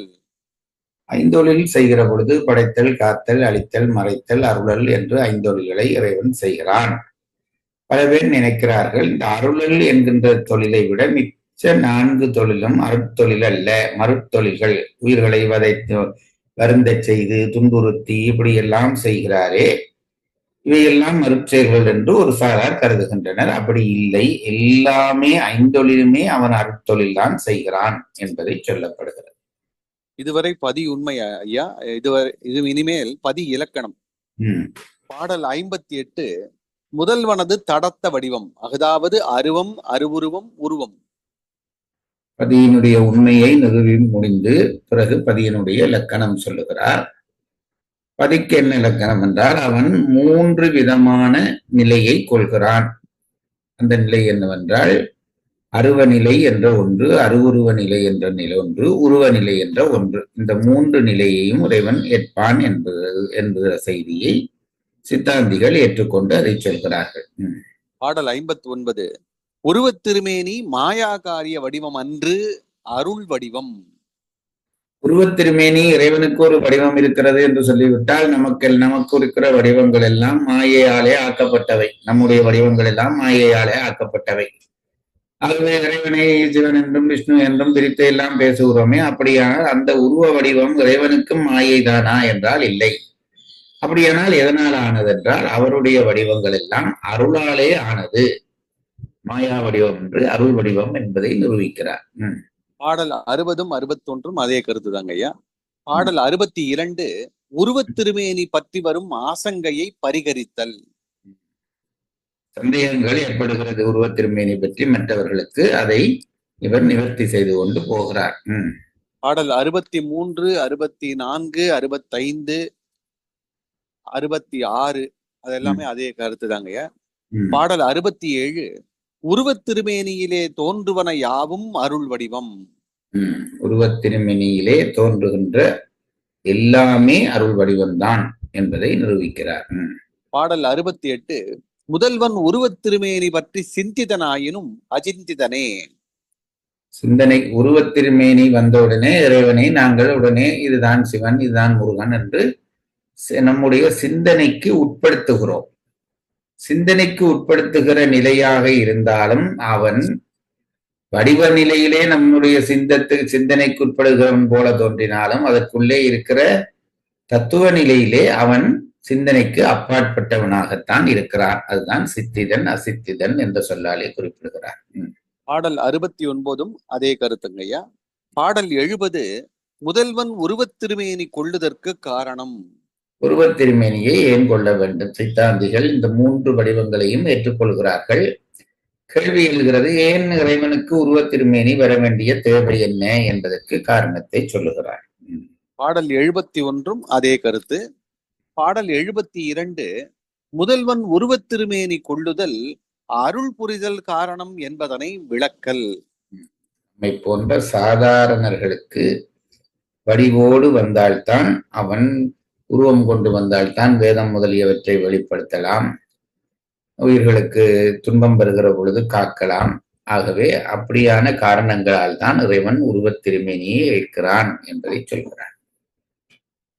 பாடல் 73ம் அதே கருத்து. பாடல் 74 உருவத் திருமேனி இன்றியமையாதது. உருவத் திருமேனி கட்டாயம் தேவை. அருவத் திருமேனியும் அருவுருவத் திருமேனியும் போதாதா என்றால் போதாது. உருவத் திருமேனி தேவை என்பதற்கான நியாயத்தை சொல்லுகிறார். பாடல் 75 முதல்வனது அருவத் திருமேனி அருவுருவத் திருமேனிகளின் உண்மையும் இயல்பும். அருவத் திருமேனியையும் அருவுருவத் திருமேனியும் அதனுடைய உண்மையையும் அதனுடைய இயல்பையும் இந்த பாடல் சொல்லுகிறது. பாடல் 76 முதல்வனது உபசார திருமேனி. இறைவனுக்கு உண்மை திருமேனி உபச்சார திருமேனி என்று 2 வகையான திருமேனிகள் இருக்கின்றன. உண்மை திருமேனிகளை சொன்ன பிறகு உபச்சார திருமேனியை சொல்லுகிறார். அத்துவ வடிவம் மந்திர வடிவம் என்று இவையெல்லாம் உபச்சார திருமேனிகளாக கொள்ளப்படுகின்றன. அதில் 76 அத்துவா வடிவத்தை சொல்கிறது, 77 78 மந்திர வடிவத்தை சொல்கிறது, 79 பஞ்சபிரம்ம மந்திர வடிவம் அதை சொல்கிறது. வடிவம் என்று வந்த பிறகு அது எப்படி என்று பிரித்து சொல்லுகிறார். பஞ்சபிரம்ம மந்திரம் என்று மந்திரங்களிலே 5 மந்திரங்கள், ஈசாய நம, தத்புருஷாய நம, அகோராய நம, வாமதேவாய நம, சத்யோசாதாய நம என்று 5 வகையான மந்திரங்களையும் மந்திரங்களுடைய மூல மந்திரங்கள் என்று சொல்லுகிறார்கள். அதனை மந்திர வடிவம் என்று வகுத்து கொண்டு அதை விளங்கப்படுத்துகிறார். 79 பஞ்சபிரம்ம மந்திர வடிவம். பாடல் 80 பிரம்மன் முதலிய மும்மூர்த்திகளின் வடிவங்களை முதல்வனது வடிவங்கள் என்பது உபசாரம். அடுத்ததாக அத்துவ வடிவம் மந்திர வடிவம் சொன்னார்கள். அதற்கு பிறகு மும்மூர்த்திகளுடைய வடிவமும் இறைவனுடைய வடிவம் என்று சொல்லப்படுகிறதே, அது எப்படி என்று கேட்டால் அதுவும் உபச்சார வடிவம் என்றுதான் சொல்லுகிறார். பாடல் 81 சக்தி ஒன்று தொழில் வேறுபாட்டால் பல. சக்தியை பற்றி சொல்லுகிறார். சக்தி என்பது ஒன்றுதான், தொழில் வேறுபாட்டால் வேறுபடுகிறது. ஜனனி முதலிய வேறு வேறு பெயர்களிலே சக்தி வேறுபடுகிறது என்பதை விளங்கப்படுத்துகிறார். பாடல் 82 சக்தியின் வடிவம். சக்தியின் வடிவங்கள் எவை என்று விளக்கப்படுத்துகிறார். பாடல் 83 சக்தி பேதங்களும் அவற்றின் தொழிலும்.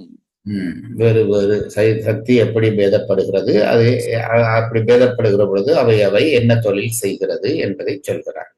பாடல் 84 சிவசமவாதிகள் ஆசங்கையும் மறுப்பும். மற்றொரு சமய கொள்கையாளர்கள் ஒரு சந்தேகம் கிளப்புகிறார்கள். அந்த சந்தேகம் என்ன என்பதும் மறுப்பு என்ன என்பதும் இந்த பாடலிலே சொல்லப்படுகிறது. பாடல் 85 முதல்வனது சக்தி காரிய வடிவங்கள் லயம் போகம் அதிகாரம். மூன்றாக பிரிக்கப்படுகிறது. இறைவனுடைய சக்தி காரிய வடிவங்களாக ஆகிற பொழுது லயம், போகம், அதிகாரம் என்று மூவகையாக பிரிகிறது. லயம் என்பது ஒடுங்குதல், போகம் என்பது அனுபவித்தல், அதிகாரம் என்பது நிர்வகித்தல் என்ற அர்த்தத்திலே வரும். 3 விதமாக அந்த வடிவங்கள் அமைகின்றன. பாடல் 86 முதல்வனுக்கு சுத்த தத்துவங்கள் சுதந்திர வடிவம்.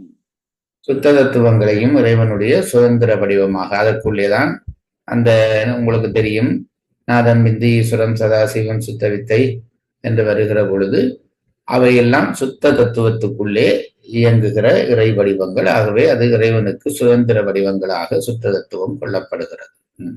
பாடல் 87 முதல்வன் பேத வடிவங்கள் எய்துதல் பற்றி விகாரி ஆகான்.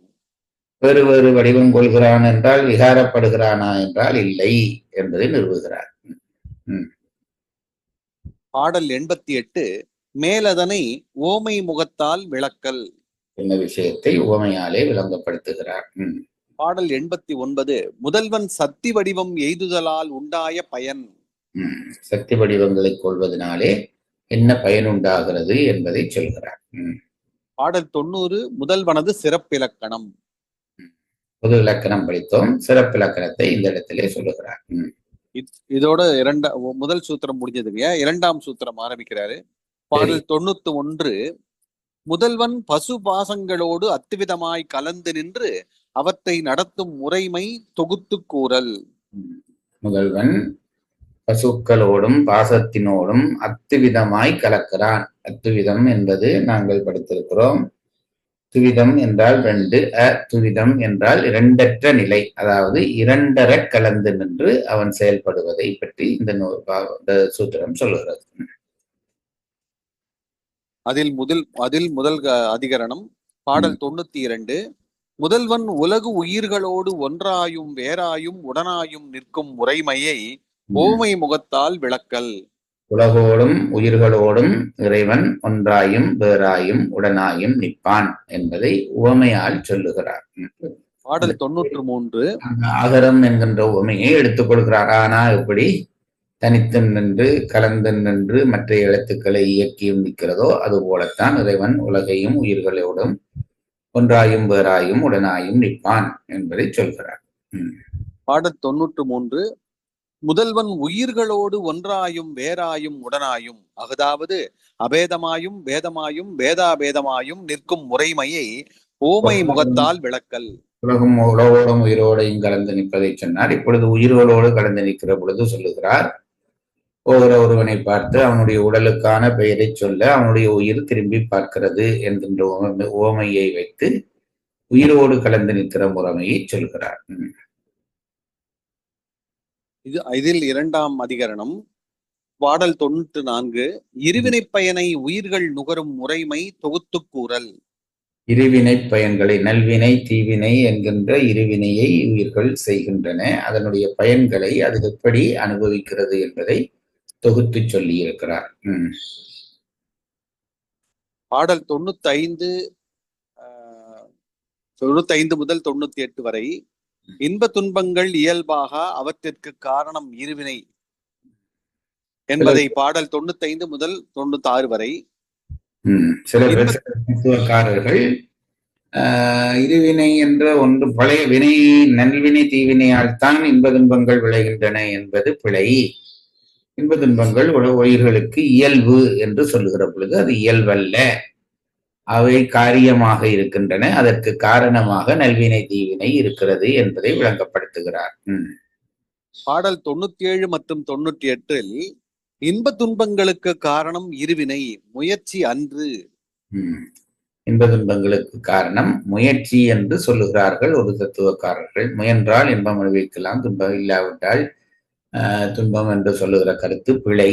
இன்பமும் துன்பமும் முயற்சியால் வருவதில்லை, முற்பிறவியிலே செய்த இருவினையால் வருகிறது என்பதை இந்த பாடலிலே சொல்லுகிறார். பாடல் 99, உயிர்கள் வினைப்பயனை அனுபவித்தற்கு பிறந்து இறந்து வரும். ஏன் உயிர்கள் பிறந்து இறந்து வருகின்றன என்றால், தாம் செய்த வினையினுடைய பயன்களை அனுபவிப்பதற்காகத்தான் பிறந்து இறந்து வருகின்றன. பாடல் 100, உடலும் கண்மமும் பிரவாக அனாதி. உடலும் கண்மமும், அதாவது கண்மம் என்பது வினை. இந்த வினையும் உடலுக்குமான தொடர்பு எப்படி என்றால் பிரவாக அனாதி. ஒன்றிலே இருந்து ஒன்று தோன்றும். எப்படி வித்திலே இருந்து மரம் தோன்றி பிறகு மரத்திலே இருந்து வித்து தோன்றுகிறதோ அதுபோலத்தான் இந்த கண்மமும் உடலும். உடல் கண்மத்தாலே உடல் தோன்றும், பிறகு உடல் செயற்பாட்டாலே கண்மம் தோன்றும் என்பதை விளக்கம் செய்கிறார். 100 பாடல் இதுவரை எடுத்திருக்கீங்க பழைய பாடல். தூக்கம் வந்தவர்கள் எல்லாம் கொஞ்சம் இனி விழித்துக் கொள்ளலாம். என்னவென்றால், நான் எப்பொழுதும் சொல்லுகிறது, சித்தாந்தம் படிக்க வேண்டும் என்று விருப்பத்தோடு வந்திருக்கிற நீங்கள் ஒரு தொடர்ச்சி, அதாவது ஒரு புள்ளி திடீரென்று ஒரு புள்ளி வைத்தால் ஒரு மிரட்சியாக இருக்கும். எங்கே இருந்து இந்த கோடு ஆரம்பித்தது என்று தெரிய வேண்டும். அந்த தொடர்ச்சியை கற்க வேண்டும். அதற்கான முறைதான். இப்ப நாங்க கிட்டத்தட்ட ஒரு 30-40 நிமிடத்துக்கு மேலே எடுத்து விட்டோம் என்று நினைக்கிறேன். ஒரு வகுப்புக்கு முதல் இவ்வளவு நேரத்தை செலவழித்து இந்த நீங்கள் இப்ப நான் விளக்கம் சொல்லி போனபடியே தான் இவ்வளவு நேரம், ஒரு 20 நிமிஷத்திலே நீங்கள் வாசிக்கலாம். தலைப்புகளை வாசித்து கொண்டு வந்தால் அந்த தொடர்ச்சி எங்கே நிற்கிறோம் என்பது தெரியும். அது தெரியாமல் போய்கொண்டிருந்தால் ஏதோ அந்தந்த இடத்திலே ஏதோ அகப்படுவதை சாப்பிடுவது போல வந்துவிடும். எந்த ஒழுங்கிலே இதை நாங்கள் உண்கிறோம் என்பது தெரிந்து கொள்ள வேண்டும் என்பதை சொல்லத்தான் இதை செய்கிறேன். இப்படி இனி எல்லாரும் தொகுப்புரை செய்யலாம், அதில் ஒரு சிரமமும் இல்லை. முயற்சி செய்து பாருங்கள்.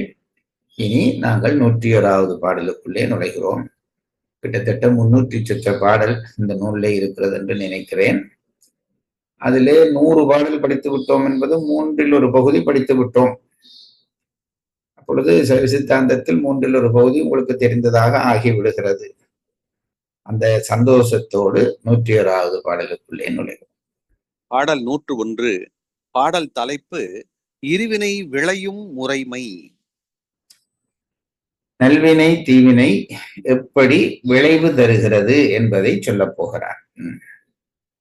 பாடல், முற்செயல் விதியை எந்த முயற்சியோடு அனுபவித்தால் இச்செயல் பலிக்கும் 6 எண் இதம் அகிதங்கள் முன்னர் அச்செயலால் ஆனால் இங்கு அவை செய்யின் மேலைக்காகும் பிற்செயாது அனுபவிப்பது இன்று பின் தொடரும் செய்தி.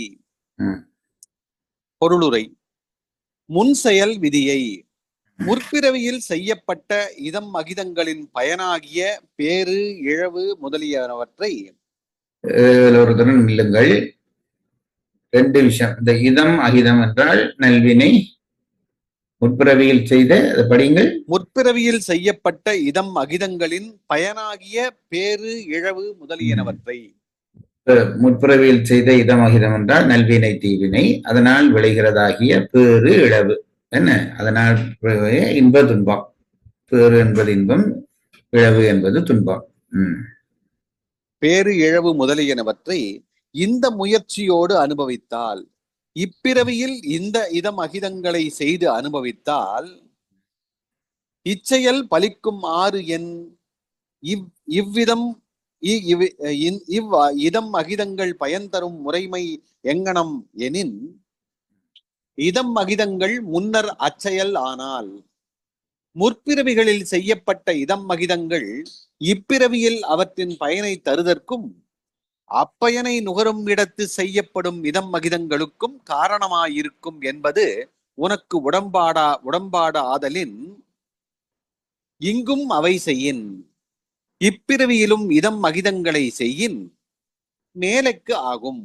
அவை மறுபிறவியில் பயன் தருதற்கும் அப்பயனை அனுபவிக்கும் இடத்து செய்யப்படும் இதம் அகிதங்களுக்கும் காரணமாயிருக்கும். சொல் பிரயோகங்கள் திருப்பி திருப்பி வருவதால் கருத்து குழப்பம் ஏற்படும். ஒன்றும் நீங்கள் அதிகம் சிந்திக்க தேவையில்லை. ஒரு புறவியிலே செய்த நல்வினை தீவினை காரணமாக மறுபுறவியிலே இன்ப துன்பம் அனுபவிக்கிறோம். இது அடிப்படையிலே இதுவரை நமக்கு விளங்கிய விஷயம். ஒரு புறவியிலே நாம் செய்த இன்ப துன்பங்கள் நல்வினை தீவினை காரணமாக மறுபுறவியிலே இன்ப துன்பங்கள் அனுபவிக்கிறோம். அப்படி அனுபவிக்கிற அதே நேரத்திலே அந்த அந்த அனுபவிப்பின் போது ஏற்படுவதாகிய நல்வினை தீவினை பிறகு அடுத்த புறவிக்கான இன்ப துன்பங்களை தருவதற்கான மூலமாகிறது. ஒரு புறவியிலே செய்த நல்வினை தீவினை பயனாக அடுத்த பிறவிலே இன்ப துன்பம் அனுபவிக்கிறோம். அதை அனுபவிக்கிற பொழுதே வரக்கூடிய விருப்பு வெறுப்பு காரணமாக அது பழையபடி வினையாகி அதற்கடுத்த பிறவிக்குரிய காரணமாக மாறுகிறது.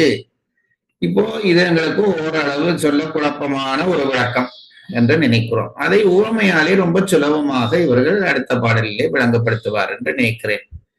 அது என்ன சொல்லுகிறார்கள் என்றால், நான் அதை இப்பவே சொல்லுகிறேன், படிக்கிற பொழுது தெளிவாக படிப்போம். நெல் விதைக்கிறோம். விதைத்தால் அந்த விதைத்த நெல் வந்து விட்டது. அதை திருப்பி போடுகிறோம். போடுகிற பொழுது அந்த விதைத்த உண்டாக்கிய நெல்லை திருப்பி விதைக்கிறோம். விதைக்கிற பொழுது விதை நெல் வருகிறது. அந்த விதைத்த நெல் முளைக்கிறது. முளைக்கிற பொழுதே அந்த நெல்லை ஒரு பகுதியை உண்கிறோம், ஒரு பகுதியை அடுத்த விதைக்கு காரணமாக வைத்துக் கொள்கிறோம். நாங்கள் உண்டாக்கிய நெல்லிலே சாப்பிடுவது ஒன்று, அது போகங்களை அனுபவிக்கிறோம். மிச்ச பகுதியை திருப்பி விதைக்காக வைத்து அது விளைவடி விளைகிறது. இப்படித்தான் நாங்கள் செய்கிற நல்ல தீவினை அனுபவிக்கப்படுகிற பொழுது ஒரு பகுதி அனுபவிக்கப்பட்டும் ஒரு பகுதி அடுத்த அந்த அனுபவத்திலே ஏற்படுவதாகிய அந்த நல்வினை தீவினைகள் அடுத்த பிறவிக்கு காரணமாகவும் மாறிவிடுகிறது என்கிறார்.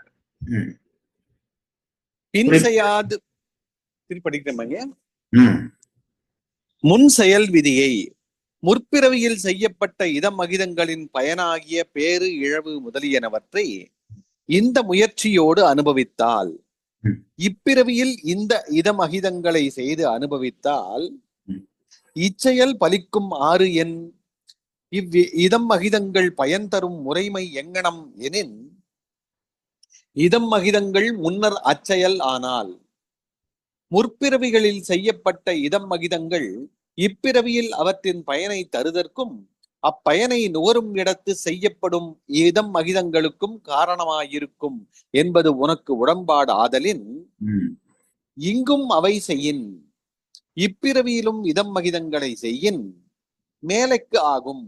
அவை மறுபிறவியில் பயன் தருதற்கும் அப்பயனை அனுபவிக்கும் இடத்து செய்யப்படும் இதம் மகிதங்களுக்கும் காரணமாயிருக்கும். இதை நீங்க வாட்சி முடியுங்க. பின் செய்யாது அனுபவிப்பது இன்று, பின்பு இதமகிதங்களை செய்யாது முன்வினை பயனை அனுபவித்தல் இல்லை ஆதலின், செய்தி பின் தொடரும் இதமகிதங்கள் பிறவிதோறும் தொடர்ந்து வரும். புது சொற்கள் எங்களுக்கு குழப்பம் தரும் கருத்தை விளங்குவதற்கு. இந்த இதம் அகிதம் பேறு இழவு என்கின்ற விஷயங்களை விளங்கி கொண்டால் சரி. இதம் அகிதம் என்றால் நல்வினை தீவினை, பேறு இழவு என்பது இன்ப துன்பம் என்று வைத்துக்கொண்டு விளங்க முற்படுவோம். இதுல என்ன சொல்ல வருகிறார்? முதல் கருத்தை விளங்குவோம், பிறகு இந்த பாடல் வரி விளங்குவது இரண்டாம் பட்சம். அதாவது ஒரு புறவியிலே நாம் செய்த நல்வினையும் தீவினையும் ஆன்மாவிலே பாவ புண்ணியமாக பதியப்பட்டு அடுத்த பிறவியிலே இன்ப துன்பமாக வரும். இப்போ கேள்வி வரும் என்னவென்றால், ஒரு பிறவியிலே நாம் இன்ப துன்பம் செய்தோம், நல்வினை தீவினை செய்தோம், அது ஆன்மாவிலே பாவ புண்ணியமாக பதியப்பட்டது. அப்படி பதியப்பட்ட விஷயங்கள் அடுத்த பிறவியிலே நமக்கு இன்ப துன்பமாக விளைந்தது. இவ்வளவும் சரி. அப்போ கணக்கு முடிந்து விட்டது. இங்கே தொடங்கிய அந்த நல்வினை தீவினை பாவ புண்ணியமாக பதியப்பட்டு இன்ப துன்பமாக விளைந்ததென்றால் சரி, விஷயம் முடிஞ்சு போச்சு. அவ்வளவு விஷயமும் முடிந்து போய்விட்டது. அப்ப பிறகு அடுத்தடுத்த பிறவி ஏன் வர வேண்டும் என்றால், அப்படி முற்பிறவியிலே செய்த நல்வினை தீவினை காரணமாக அடுத்த பிறவியிலே அனுபவிக்கிற இன்ப துன்பம் என்பவை நாங்கள் கடன் கழித்து விட்டது என்று நினைத்து அனுபவிப்பதில்லை. பிறகு அந்த இன்ப துன்பங்களினாலே நாம் பற்று வைக்கிறோம், விருப்பு வெறுப்பு கொள்கிறோம். துன்பம் வருகிற பொழுது வெறுப்பு வருகிறது, இன்பம் வருகிற பொழுது விருப்பு வருகிறது. இது போன பிறப்பு கடன் தான் இங்கே கழிகிறது என்று நினைத்து விட்டால் அப்படி விருப்பு வெறுப்பு வரக்கூடாது. அப்படி நாங்கள் இந்த பிறவியிலே நல்லதை அனுபவிக்கிற பொழுது வெறுப்பும், தீமை அனுபவிக்கிற பொழுது நல்லதை அனுபவிக்கிற பொழுது விருப்பும், தீயதை அனுபவிக்கிற பொழுதும் வெறுப்பும் வருகிற காரணத்தினாலே புதிய வினைகளை நாங்கள் உண்டாக்கி கொள்கிறோம். இன்றைக்கு நல்லது ஒன்று இல்லை, கெட்டது ஒன்று இல்லை என்று அந்த ரெண்டு வினைகளையும் ஒப்பாக பார்க்கிறோமோ அன்றைக்குத்தான் அந்த கணக்கு முடியும். கொண்டு வந்த விஷயத்தை அனுபவிக்கிற பொழுது அனுபவித்தலாலே நாங்கள் தனியே இன்ப துன்பங்களை கொள்கிறோம் என்றால் அங்கே விருப்பு வெறுப்பு வந்து விட்டது. விருப்பு வெறுப்பு வந்து விட்டால் புதிய வினை விளைந்து விட்டது. ஆகவே அது அடுத்த பிறவிக்கு காரணமாகி விடுகிறது. இதுதான் சொல்லப்பட போகிற செய்தி. ஒரு பிறப்பிலே அனுபவித்த செய்த நல்வினை தீவினை அடுத்த பிறப்பிலே இன்ப துன்பமாக கழிகிற பொழுது அடுத்த பிறப்பிலே இன்ப துன்பம் வருகிற பொழுது அதன் மேலே விருப்பும் வெறுப்பும் பெறக்கூடாது. ஆனால் எங்களுக்கு இன்பம் வருகிற பொழுது விருப்பு வருகிறது, துன்பம் வருகிற பொழுது வெறுப்பு வருகிறது. ஆகவே அதன் மூலம் புதிய வினையை நாங்கள் உண்டாக்கி கொள்கிறோம். அந்த புதிய வினை அதற்கடுத்த பிறவிக்கு காரணமாகிறது. இதைத்தான் சொல்கிறார். பொழிப்புரை. இப்பிறவியில் செய்யப்படும் இருவினைகள் மறுபிறப்பில் அவற்றின் பயனை தருவதாயும் அப்பயனை அனுபவிக்கும் இடத்து செய்யப்படும் நல்வினை தீவினைகளாயும் விளையும். அந்த பயனை அனுபவிக்கும் பொழுது ஏற்படுகிற முயற்சி நல்வினை தீவினையாகவும் ஆகி பழையபடி அடுத்த பிறவிக்கு காரணமாகிவிடும். இதைத்தான் அந்த பிரவாக நித்தம் என்று சொன்னது. பாடல் 101 மறுவாசிப்பு. பாடல் தலைப்பு இருவினை விளையும் முறைமை. பாடல். முச்செயல் விதியை எந்த முயற்சியோடு அனுபவித்தால் இச்செயல் பலிக்கும் 6 எண் இதமகிதங்கள் முன்னர் அச்செயலால் ஆனால் இங்கும் அவை செய்யின் மேலைக்காகும் பிற்செயாது அனுபவிப்பது இன்று பின்தொடரும் செய்தி. பொழிப்புரை. இப்பிறவியில் செய்யப்படும் இருவினைகள் மறுபிறப்பில் அவற்றின் பயனை தருவதாயும் அப்பயனை அனுபவிக்கும் இடத்து செய்யப்படும் நல்வினை தீவினைகளாயும் விளையும். பாடல் 102 மேலதனை ஓமை முகத்தால் விளக்கல். மேலைக்கு வித்துமாகி விளைந்தவை உணவுமாகி ஞாலத்து வருமா போல நாம் செய்யும் வினைகள் எல்லாம் ஏலத்தால் பலமாய் செய்யும் இதமகிதங்கட்கெல்லாம் மூலத்ததாகி என்றும் வந்திடும் முறைமையோடே. பொருளுரை. விளைந்தவை ஒருவன் விதைத்து விளைந்த தானியம் முதலியன மேலைக்கு உணவுமாகி வித்துமாகி ஞாலத்து வருமா போலே பின்னர் உணவுமாய் வித்துமாய் இவ்வுலகத்திலே உபயோகத்துக்கு வருமாறு போல நாம் செய்யும் வினைகள் எல்லாம் நாம் என்னும் முனைப்போடு செய்யப்படும் நல்வினை தீவினைகள் எல்லாம் ஏலத்தால் புண்ணிய பாவங்களாய் விளைதலினால் பலமாய் பின்னர் இன்பத் துன்பப் பயனாயும் செய்யும் இதம் மகிதங்கட்கு எல்லாம் மூலத்ததாகி அவ்வின்ப துன்பங்களை அனுபவிக்கும் இடத்து செய்யப்படும் நல்வினை தீவினைகளுக்கெல்லாம் காரணமாகியும் என்றும் முறையோடு வந்திடும் எக்காலமும் முறை பெறகாது வந்து நம்மை பொருந்தும். இவ்வளவு அழகான உதாரணங்களை எடுக்கிறார்கள் பாருங்கள். அதாவது ஒரு நெல்லை ஒரு பொடி நெல்லை விதைக்கிறான், அது விளைகிறது. விளைகிறதனுடைய ஒரு பகுதியை உண்கிறான், மற்ற பகுதியை அடுத்த முறை விதைக்கிறான். பிறகு அதிலே ஒரு பகுதி விளைகிறது, பிறகு அதிலே ஒரு பகுதியை உண்கிறான், அடுத்த பகுதியை விதைக்கிறான். இதே போலத்தான் ஒரு பிறவியிலே செய்த நல்வினை தீவினை அடுத்த பிறவியிலே இன்ப துன்பமாக வருகிற பொழுது அந்த இன்ப துன்பத்தை அனுபவிக்கும் அதே நேரத்திலே ஒரு பகுதி அடுத்த பிறவிக்குரிய நல்வினை தீவினையாக மாறிவிடுகிறது. பிறகு அதை அனுபவிக்கிற பொழுது ஒரு பொழுது அனுபவிக்கிற பொழுது அதே நேரத்திலே இன்னொரு பகுதி அதுக்கடுத்த பிறவிக்கு காரணமாக மாறுகிறது. இதுதான் இந்த தொடர்ச்சி என்பது எப்படி வருகிறது என்று சொல்ல வருகிறார். ஒரு பிறவியிலே செய்த நல்வினையின் தீவினையினுடைய அனுபவம் ஒரு பகுதியாக மாறி அந்த அனுபவத்தின் போதே ஏற்படுகிறதாகிய விருப்பு வெறுப்பு அதற்கடுத்த பிறவிக்கான வினையாக மாறிவிடுகிறது என்று சொல்லுகிறார். அவ்வளவுதான் இந்த விஷயம். குறிப்புரை: மேலைக்கு, வரும் வருடத்திற்கு அல்லது பின்னர். நெல் விதைக்கிற பொழுது ஒரு விதைச்ச விலை மேலைக்கு உதவும்ன்றது அதுக்கு அடுத்த வருடத்துக்கு உதவும். அதை அந்த வார்த்தையை பிரயோகத்தை விளங்கப்படுத்துகிறார். இரண்டாம் குறிப்பு: நாம் செய்யும் வினைகள் எல்லாம் மனம் வாக்கு காயங்களால் நாம் என்னும் முனைப்போடு செய்யும் நல்வினை தீவினைகள் ஆகாமியம் எனப்படும். இதையும் படித்திருக்கிறோம், திருப்பியும் சொல்லுகிறார். அதாவது நாம் செய்யும் வினைகள் என்றால் நாம் 3 வகையாக வினை செய்கிறோம். இதை மறந்து போகாதீர்கள். பல பேர் நினைக்கிறோம் அடித்தல், சிரித்தல் இதெல்லாம் உடம்பாலே செய்கிற வினைதான் வினை என்று கருதுகிறோம். அப்படி இல்லை. வினையை 3 வகையாக நாங்கள் செய்கிறோம். ஒன்று உடம்பாலே செய்கிறோம், அடுத்தது வார்த்தையாலே செய்கிறோம். ஒருவனுக்கு அடித்தால் அவனுக்கு வலிக்கிறது, இது நாம் செய்கிற வினை. ஒருவனை அடித்து துன்பப்படுத்தி விட்டோம், ஆகவே தீவினை, அதனுடைய பயன் அடுத்தவர்களுக்குள்ளே விளையும். இது உடம்பாலே. இதையே வார்த்தையாலே அடிக்கலாம். ஒருவனை வார்த்தையாலே கடுமையாக திட்டுகிற பொழுது அவன் வருந்துகிறான். ஆகவே அதுபோல மனதாலும் அவனை நான் வருத்த முடியும். என்னுடைய மன உணர்வை ஏதோ வகையிலே நான் அவனுக்கு மன உணர்வாலையும் அவனை வருத்தம் செய்யலாம். ஆகவே செயல் 3 வகைப்படும்.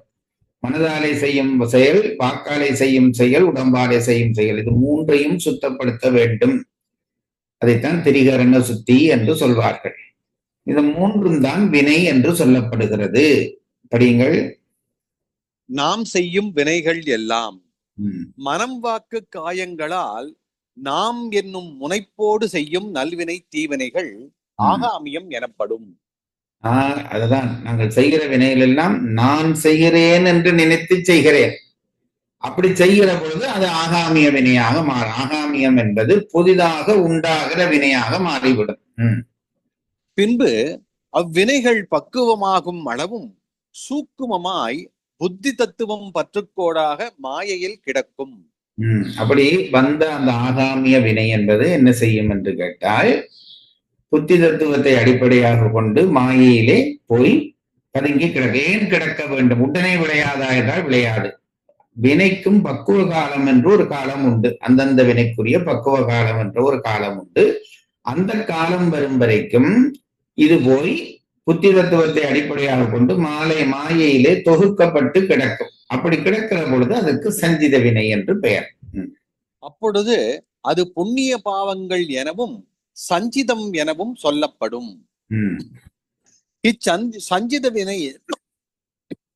இச்சஞ்சித வினை பக்குவமாகி மறுபிறவியில் செய்யப்படும் நல்வினை தீவினைகளுக்கு காரணமாயும் இன்ப துன்பங்களாய் அனுபவத்திற்கு வருவதாயும் இருக்கும். இன்ப துன்ப அனுபவம் பிராரத்தம் எனப்படும். ஒரு பிறவியிலே செய்த நம்முடைய புத்தியினுடைய அடிப்படையிலே மனம் வாக்கு காயங்களாலே செய்யப்படுகிற வினை என்பது புதிதாக உண்டாகிற வினை என்பது ஆகாமிய வினை. அந்த ஆகாமிய வினை புத்தி தத்துவத்திலே போய் பாவ புண்ணியம் அல்லது சஞ்சிதம் என்ற பெயரை கொண்டு அங்கே தேங்கி நின்று அது பக்குவப்பட்ட பிறகு இன்னொரு பிறவிக்கு காரணமாக வரும். அப்படி வருகிற பொழுதுக்கு அதுக்கு பிரார்த்த வினை என்று பெயர். வினை 3 வகைப்படும்: சஞ்சிதம், ஆகாமியம், பிரார்த்துவம். சஞ்சிதத்திலே இருந்து ஆகாமியம் விளையும். ஆகாமியத்திலே இருந்து ஆகாமியம் முதல் விளைந்து பிறகு சஞ்சிதம் பிரார்த்துவம் விளைந்து பிறகு சஞ்சிதம் விளையும். ஆகாமிய வினையின் பயனை அனுபவிக்க பொழுதே நாங்கள் செய்கிற வினை, பிராரத்துவ வினையை அனுபவிக்கிற பொழுதே நாம் செய்கிற வினை ஆகாமிய வினையாக மாறி அது பிறகு தேங்கி நிற்கிற பொழுது சஞ்சித வினையாக மாறி அதிலே இருந்து ஒரு பகுதி பக்குவப்பட்டு வருகிற பொழுது மீண்டும் பிராரத்துவ வினையாக வருகிறது என்கிறார். மூன்றாம் குறிப்பு: என்றும் வந்திடும் முறைமையோடே தொன்று தொட்டு வருதலின் என்றும் வந்திடும் என்றும் பக்குவமானால் அன்றி அனுபவத்திற்கு வாராது ஆதலின் முறைமையோடே என்றும் கூறினார். மாடல் அடிகளிலே அவர் நயப்பு சொல்லுகிறார். அதாவது தொடர்ந்து வருவதனாலே என்றும் என்று போட்டாராம். அடுத்தது என்ன சொல்கிறார்? முறைமையோடே. முறைமையோடு என்று சொன்னதற்கு காரணம் என்ன சொல்கிறார்?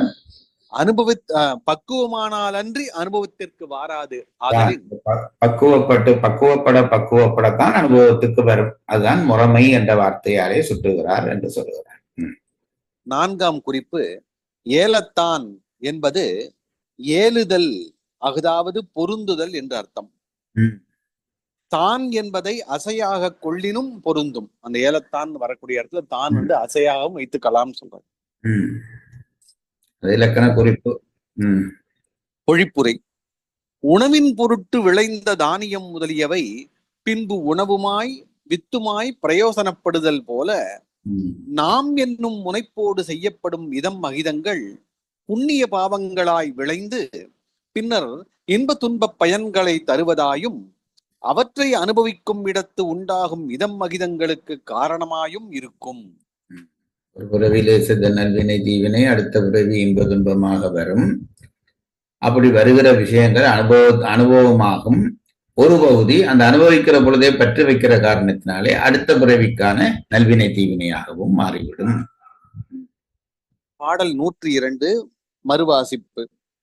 பாடல் தலைப்பு மேலதனை ஓமை முகத்தால் விளக்கல்.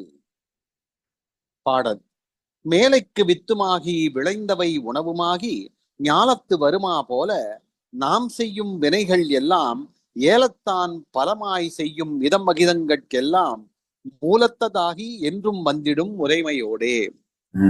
பொழிப்புரை உணவின் பொருட்டு விளைந்த தானியம் முதலியவை பின்பு உணவுமாய் வித்துமாய் பிரயோசனப்படுதல் போல நாம் என்னும் முனைப்போடு செய்யப்படும் இதம் அகிதங்கள் புண்ணிய பாவங்களாய் விளைந்து பின்னர் இன்பத் துன்ப பயன்களை தருவதாயும் அவற்றை அனுபவிக்கும் இடத்து உண்டாகும் இதம் அகிதங்களுக்கு காரணமாயும் இருக்கும். அடுத்த பாட்டு போலாங்களே. அடுத்த தலைப்பு மன்னிய வினைப்பயன்கள் அறன் தரும் வடிவும் கண்ம பலன்களும் மறுமைக்கண் தாமே மறுவிடா. அந்த கருத்தை சொல்லக்கூடிய பாடல் 103 முதல் 119 வரை. இதில் அடங்கிய கருத்துக்கள் வினைப்பயனை முதல்வனே தருவன் என்பதனை பாடல் 103 முதல் 111 வரை. வினைப்பயனை வினை நாம் செய்கிற வினையினுடைய பயனை யார் தருகிறார்கள் கேள்வி எழுகிறது. வினையே தருமா? வினையினுடைய பயனை நாம் செய்த வினையே தருமா என்றால் வினை என்பது அது ஒரு சடம், அறிவில்லாத பொருள். அது எங்களுக்கு பயனை தர வாய்ப்பில்லை. ஆகவே நாம் செய்கிற வினையினுடைய பயனை இறைவன் தான் நமக்கு தருகிறான் என்பது சித்தாந்திகளுடைய கருத்து. நாம் வினை செய்கிறோம், அந்த வினையினாலே பயன் விளைகிறது. அந்த பயன் தானாக விளைவதில்லை, இறைவன் கூட்டி விடுகிறான் என்பதுதான் சித்தாந்திகளுடைய கருத்து. அதை சொல்லுகிற விஷயமாக இந்த பகுதி அமைகிறது. படியுங்கள். வினைப்பயனை முதல்வனே தருவன் என்பதனை 103 முதல் 111 வரை. அதன் உட்பிரிவு இருவினைகளையும் ஏற்று பயன் கொடுப்பவன் முதல்வனே. இருவினைகளையும் ஏற்றற்கு காரணம் கருணை என்பதனை பாடல் 103 மூலம் சொல்கிறார். அவனுக்கு இது இல்லை. இருவினையையும் ஏற்று பயன் தருகிறான். அவனுக்கு இது தேவையில்லாத வேலை. ஆனால் அவன் என்னத்துக்காக செய்கிறான் என்றால் உயிர்கள் மேல் கொண்ட கருணையினாலே அவற்றை ஏற்று அதனுடைய பயனை கொடுத்து அதன் மூலம் ஆன்மாவை பக்குவப்படுத்துகிறான். பாடல் 104 அவற்றின் பயன் அனுக்கிரக நிக்கிரகங்கள். அதனுடைய பயனாக இறைவன் செய்தென்றால் அருளும் செய்து மருளும் செய்கிறான். அதுதான் நிக்கிரகம் அனுக்கிரகம் என்ற அர்த்தம். அனுக்கிரக நிக்கிரகங்கள் இரண்டும் கருணையே என்பதனை பாடல் 105 மூலமும். நம்முடைய அபிப்பிராயத்திலே அனுக்கிரகம் கருணை, நிக்கிரகம் என்பது தண்டித்தல் என்பது கருணை இல்லை என்று நினைக்கிறோம். தண்டித்தலும் கருணைதான். நல்ல குருநாதன் நம்மை வருத்துவது கொல்லவல்ல கொல்லா பிணியகற்றவே என்று சொல்லுகிற ஒரு பாடல் இருக்கிறது. ஆகவே நமக்கு இறைவன் தருகிற துன்பம் என்பதும் கருணையினுடைய ஒரு வடிவம்தான் என்று தெரிந்து கொள்ள வேண்டும் என்கிறார். நிக்கிரகமும் கருணை என்பதை ஊமை முகத்தால் விளக்கல் என்பதனை பாடல் 106 மூலமும். வினையே பயன் தரும் என்பதனை மறுத்தல் பாடல் 107 மூலமும். வினையே நேரடியாக அதனுடைய பயனை விளைவிக்காது. இறைவன் தான் அதை இந்த வினையை ஏற்று அதனுடைய பயனை நமக்கு தருவான் என்கிறது. வினை கெட்டு பயன் தரும் என்பதனை மறுத்தல் என்பதனை பாடல் 108 மூலமும். இது வேற்று மதத்தினுடைய கொள்கை. வினை கெட்டு பயன் தரும், அதனுடைய பயனை தரும் என்கின்ற கருத்தை மறுக்கிறார்கள் இவர்கள். வினை கெட்டு மறுமையில். இதெல்லாம் இந்த தலைப்புகளை தொகுத்து ஒரே ஆசிரியர் தருகிறார். இனித்தான் இது நாங்கள் உள்ளே போய் இந்த விஷயங்களை விளங்க போகிறோம். ஆகவே இது இது ஒரு சும்மா ஒரு மேலோட்டமாக சொல்லுகிற செய்தி என்று படியுங்கள். இனி இதோ இந்த விஷயங்கள் ஒவ்வொன்றையும் பாடல்களாக விளங்கப்படுத்த போகிறார். வினை கெட்டு மறுமையில் பயன் தரும் என்பதனை மறுத்தல் பாடல் 109 மூலம். இதுக்கும் அதே தான். இம்மையில் பயன் தருவதில்லை, மறுமையில் பயன் செய்யும். ஒரு வினை முடிந்து அடுத்த வினையை உண்டாக்கும் என்பால் இந்த பிறவியிலே உண்டாக்கும் என்று முதல் பாடலில் சொன்னவர்கள் இல்லை, அடுத்த பிறவியிலே உண்டாக்கும் என்பதையும் மறுக்கிறார். வினையே வினையை தராது. வினை செய்தவர் புத்தியில் கிடந்து பயன் தரும் என்பதனை மறுத்தல் பாடல் 110. இன்னொருவர் சொல்லுகிறார், வினை செய்தவருடைய புத்தியிலே பதிந்து கிடந்து, புத்தி தத்துவத்திலே கிடந்து திருப்பி அதனுடைய பயனை தரும் என்றால் இல்லை, இவர்களுக்கு அப்படி இல்லை. வினை பயனை இறைவன் தான் கூட்டுவிக்கிறான் என்பதை வலியுறுத்துவதற்காக அதை எல்லாம் மறுத்து கொண்டு வருகிறார்கள். வினைப்பயன் தருபவன் முதல்வனே என்பதை வலியுறுத்தல் பாடல் 111. இவர்களுடைய கொள்கை வினைப்பயனை உயிருக்கு கூட்டுவிக்கிறவன் இறைவனே என்று சொல்லுகிற விஷயத்தை அடுத்ததாக சொல்லுகிறார்.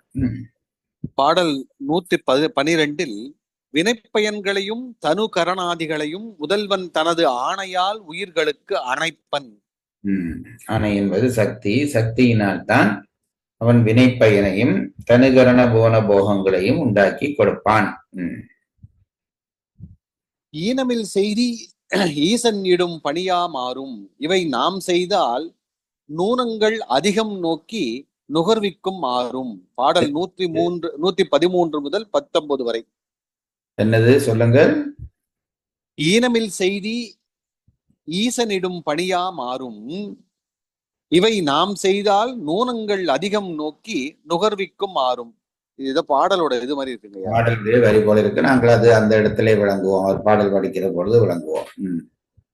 அடுத்து ஏம நியமங்கள் புண்ணிய கர்மம், அவற்றின் பயன் முதல்வனே தருவன் என்பதனை பாடல் 113 மூலமும். யமம் நியமம் என்பது நல்வினை தீவினை.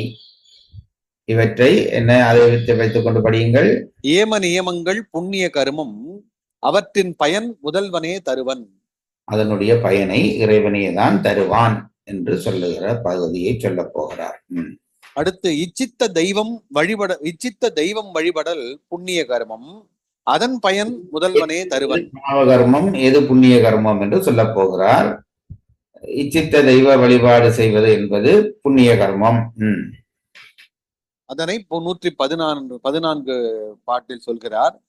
எத்தெய்வத்தை வழிபடினும் முதல்வனே பயன் கொடுப்பன் என்பதற்கு ஏது என்பதனை பாடல் 115 மூலம் சொல்கிறார். இது சித்தாந்திகளுடைய ஒரு தெளிவான கொள்கை. எந்த தெய்வத்தை வழிபட்டாலும் முதற்கடவுளாக இருக்கிறவன் தான் பயனை தருவான் என்பதை அந்த பாடல் சொல்லும். அந்த இடத்திலே அதை விளக்கமாக விளங்குவோம். மேலதனை ஓமை முகத்தால் விளக்கி வலியுறுத்தல் 116. சிவனை வழிபடல் மேலான புண்ணியம் என்பதனை 117 சொல்கிறார். சிவனை வழிபடும் முறைமையை 118 சொல்கிறார். சிவனடிக்கு அன்பு செய்கை மாண்பரம் என்பதனை ஓமை முகத்தால் விளக்கல் என்பதனை 119 சொல்கிறார். எந்த தெய்வத்தை வழிபட்டாலும் சிவனே அதற்குள்ளே நின்று அருள் செய்வான் என்று சொல்லிவிட்டு சிவனையே நேரைய வழிபடுவதனுடைய பயன்பாடு என்ன என்பதை அடுத்தடுத்து சொல்ல போகிறார். இனி பாடல்ங்க 103. இன்றைக்கு இந்த அளவிலே நிறுத்துவோம். சரி, 3வது பாடலில் இருந்து படிக்கலாம். இவ்வளவு விஷயம் இந்த உரையாசிரியர் நமக்கு செய்கிற உதவி, அதாவது சிறு குறிப்பு போல இந்த பாடலிலே என்னென்ன விஷயம் சொல்லப்பட போகிறது என்று முன்னே சொல்லிவிட்டு பாடலுக்குள்ளே நம்மை அழைத்து செல்லுகிற முறைமைதான் இந்த உரையாசிரியருடைய முறைமை. ஆகவே இப்ப இனித்தான் நாங்கள் விஷயங்களுக்குள்ளே, சித்தாந்த விஷயங்களுக்குள்ளே விரிவாக நுழைய போகிறோம். என்னென்ன பயன், இதுதான் நல்வினை, இதுதான் தீவினை, இதில் இருந்து தப்புவது எப்படி, சிவ வழிபாடு என்பது எப்படி இருக்க வேண்டும், எந்த தெய்வத்தை வழிபட்டாலும் அதற்குள்ளே நின்று சிவமே அருளும், அந்த சிவனையே நேரை வழிபடுவதனாலே வருகிற நற்பயன் என்ன என்பதை எல்லாம் தொகுத்து சொல்ல போகிறது. அதை அடுத்த வகுப்பிலே படிப்போம். தயவு செய்து நீங்களும் படித்துவிட்டு வாருங்கள். யாராவது ஒருவர் சுருக்கமாக தொகுப்புரை செய்வதை வழக்கமாக கொள்ளுங்கள். அது வகுப்பிலே நுழைவதற்கு நமக்கு வாய்ப்பாக இருக்கும். நன்றி. நன்றி. உயிரை அன்பில் வளர்த்து அருளாக்கும் இம்முயற்சியில் இணைந்து பங்கேற்றமைக்கு நன்றி. இறைப்பணியான இம்முயற்சியின் மற்ற பதிவுகளை கேட்க www.karka.co.in வலைதளம் அல்லது யூடியூபில் உயிர்நோக்கு என்ற இணைப்பிலும் காணலாம். நன்றி, வணக்கம், சிவார்ப்பணம்.